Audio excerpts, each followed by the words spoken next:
Okay, the facing now is close to target. I got about a 1/18 tip opening on there now. I'm going to start working on the side rails. The strategy here, normally if you have enough material, you might want to center up the window by taking the thick rail over here and thinning it from the inside. I don't want to do that because it makes it that much tougher to center a reed on it. So I'm going to leave the window where it is and just take more material off the left side throughout to even it up, and both sides to where it's now fat from opening the tip. We have to do that. I usually get started with one of my big gun files.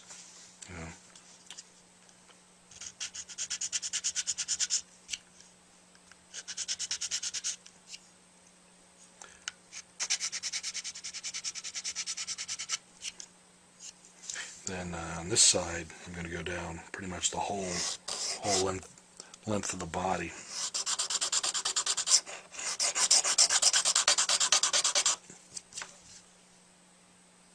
I already took a lot of material off.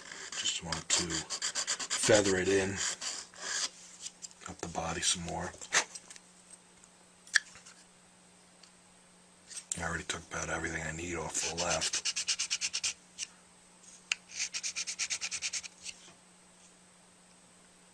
A little more back here we could probably go.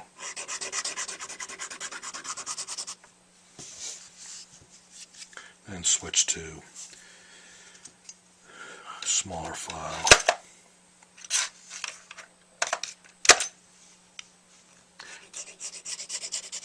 I like the big wide file to start with because it won't gouge into any one spot and make a little low spot.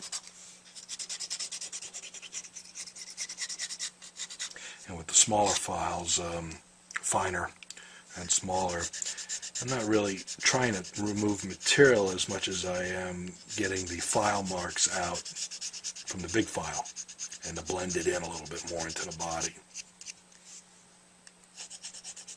You can see that bright shiny plastic gets scuffed up.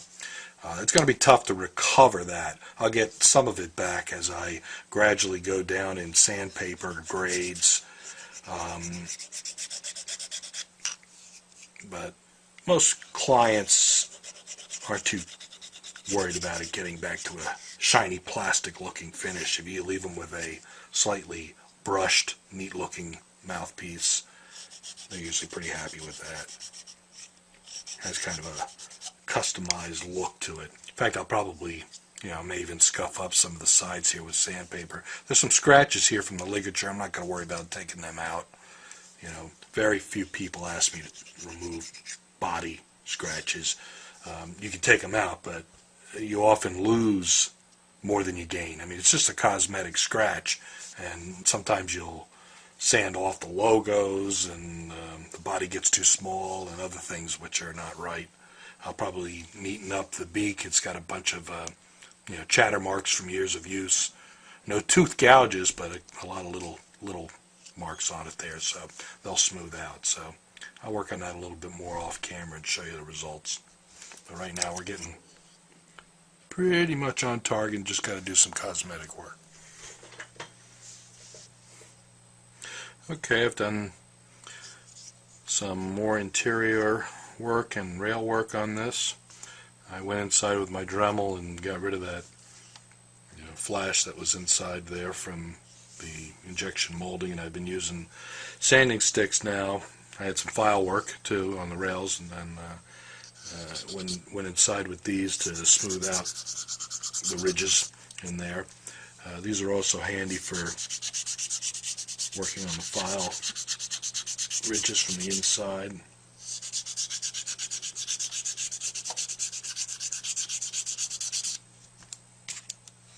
Move on to a finer grit.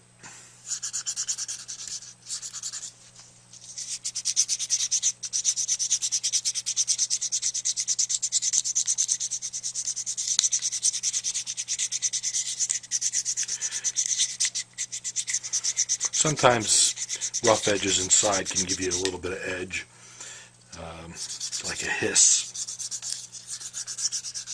Probably people 20 feet away from your sound won't hear it, but you might hear a little something.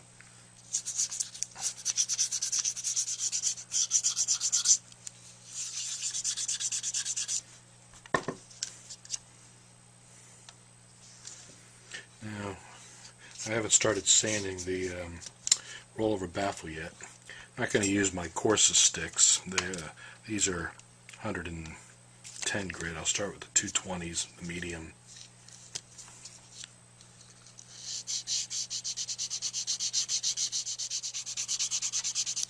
See, this is doing a combination of shaping and getting out the file marks with this grit.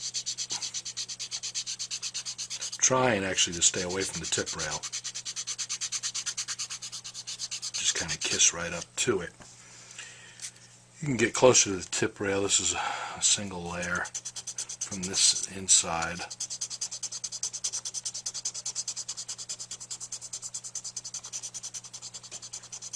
This actually isn't sanding into the tip rail. It's with the angle that I have on it, it's missing it. So I'm sanding the baffle, not the tip rail. It is making the tip rail a little thinner, but it's not the surface of the tip rail. It's looking good. Move on to the finer.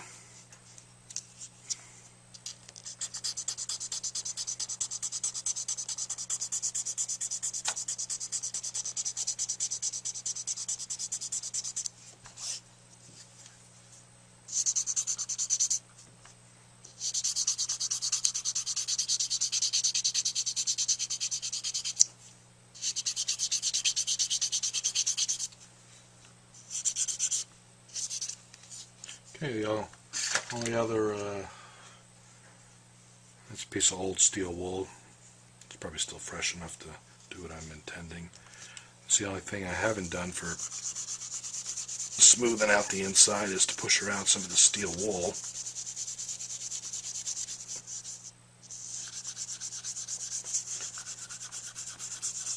This leaves a nice, slightly, brushed, semi-gloss-like surface.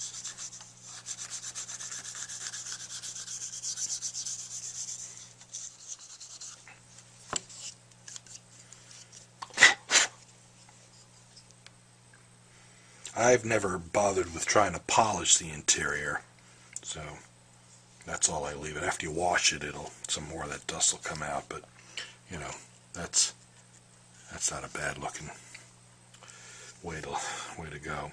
I haven't done all the outside shaping. You could use the sticks, but they're on the outside. You can just get around with regular sandpaper. Let's see if I've got something here like around 400 grit.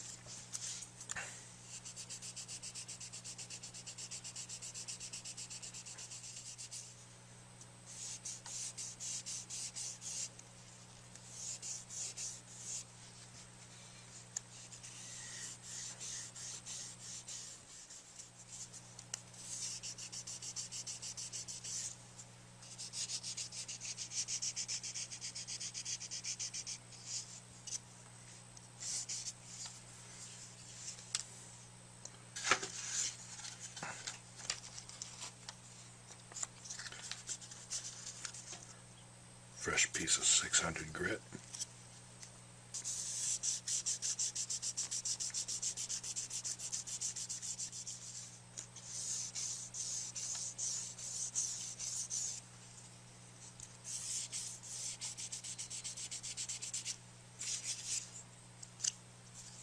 I didn't do anything with that yet. Alright, let me go back with the 400.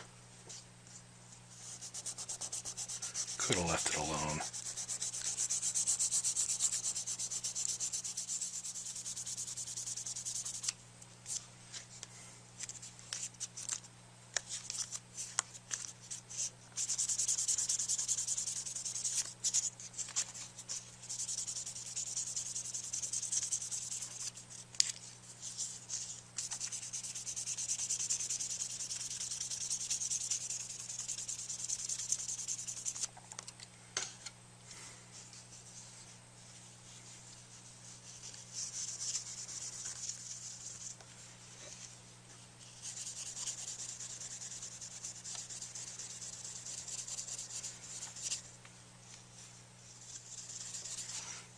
You see how that blends it in. It still looks like a semi-gloss finish.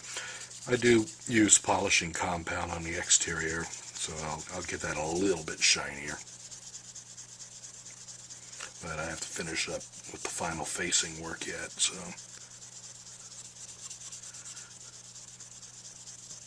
Sometimes I do all that first before the final cosmetic work, but I'm so close now that I felt comfortable with doing this.